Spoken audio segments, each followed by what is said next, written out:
Happy Valentine's Day, and I thought today would be a perfect day to put a post about the 5 love languages. And I know online they talk about how it's important to know that for your spouse, but I think it's just as equally important to know about your children's love language. So, there's 5 love language. I mean, words of affirmation, quality time, physical touch, acts of service, and receiving gifts. It's so important because if your spouse or children are quality time and you're just buying them gifts thinking that's how you're showing them love, that's not going to make a difference in their life. Mama, Papa. Yes. What's going to make a difference in their life is you knowing what their love language is. So, like my 18-year-old, she is quality time. So I know she feels most loved when she's spending time with her friends or her family. So to fill her cup, we will take her to lunch or we'll grab coffee. Or if she's like, hey, my friend's down. I'm like, sure, yeah, go have fun. We have a friend that lives an hour away. So for example, tomorrow we're driving there to spend half the day with them. And I'm just grateful that her best friend's mom is my best friend. So it's a win-win. But I know that means a lot to her that we're going to be driving there to go spend the day with them. My 14-year-old is physical touch. I struggle with this because I am not a physical touch person, but I have learned just the simple thing of her leaning on me or her sitting next to me. But physical touch people literally have to be touching you. And that can be hard if you're not a physical touch. Listen, I have 5 kids and 3 of them are physical touch. And so I sometimes feel like physically tapped out, so I really have to really just understand that I am filling their cup. And that is a term that we use around here. So I'm very grateful that we haven't had to hear that for a couple years, but I've expressed my kids to my children, if you feel not seen, not heard, not feeling so loved, like you're running on E, come to mom and dad and say, I need my cup filled. And we know exactly what that means.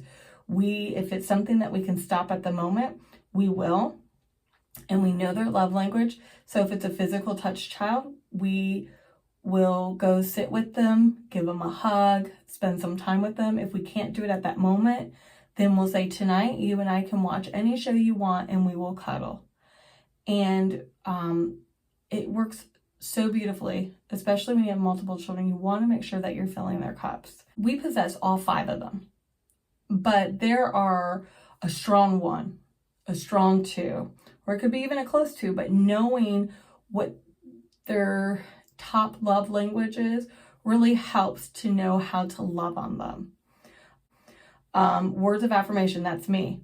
I feel loved when people say, thank you for helping me. Oh, that was so thoughtful of you. Oh, you're doing a great job. I feel most loved. I have people that I see all the time and they're like, you must be an encourager. You're always encouraging. But that's how I feel loved. And I will say, acts of service is a strong 2. I love helping people. I love giving of myself. And I'd even have to say gifts I don't necessarily like to receive. I don't mind receiving gifts. I love giving gifts. But I also bake and cook a lot. So I love baking things for people and giving people stuff that I made. So, like I said, you'll possess all of them. But there's ones that you're really high on. Same with your children. So we went through quality time, we went through physical touch, and words of affirmation. The next one is acts of service. So my husband is acts of service. So he is always doing things around the house. He's always if somebody calls him hey, I'm struggling with something, he will be there. He loves helping people. He has great patience with people. And so I know he feels most loved when someone does something for him. So, and I think his second one is probably quality time. He loves spending time with people. So knowing that those 2 go kind of hand in hand a little bit for him, because that, like I said, that quality time I think is a strong 2 for him. Knowing that helps me to show him I love him without necessarily having to say the words, or, let him know I appreciate him by, doing something kind for him, or just, spending quality time with him. And then there's receiving gifts. Some people feel most love when they receive gifts, which means a lot of time they're a gift giver. So if you love surprising people and giving gifts, then you are probably gifts. And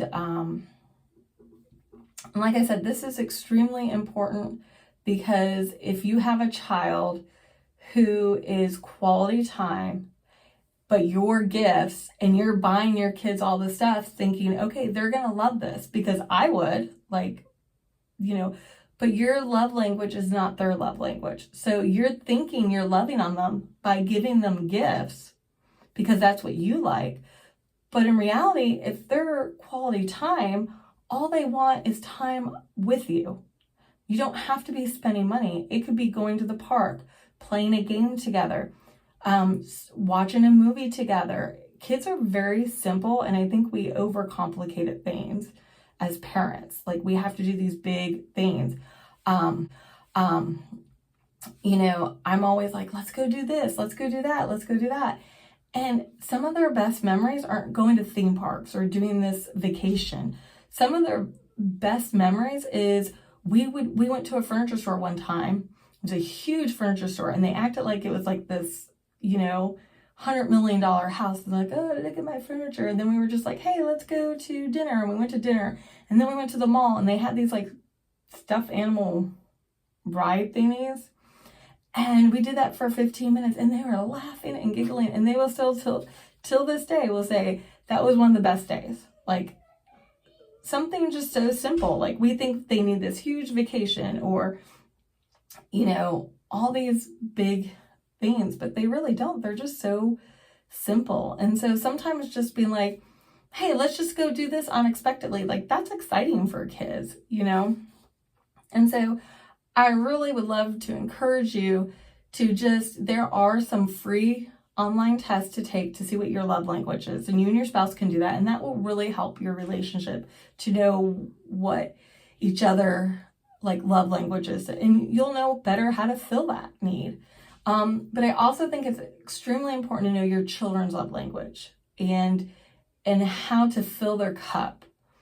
And so I would encourage you to really tune in and talk to your children and be like, how do you feel most loved? Do you feel most loved when we go to the store together? Or do you feel most loved when we watch a movie together, or when we snuggle together? Just try to think of all the 5 love languages and just give them an idea, and just let them know, like, which one do you like the best? And let them answer.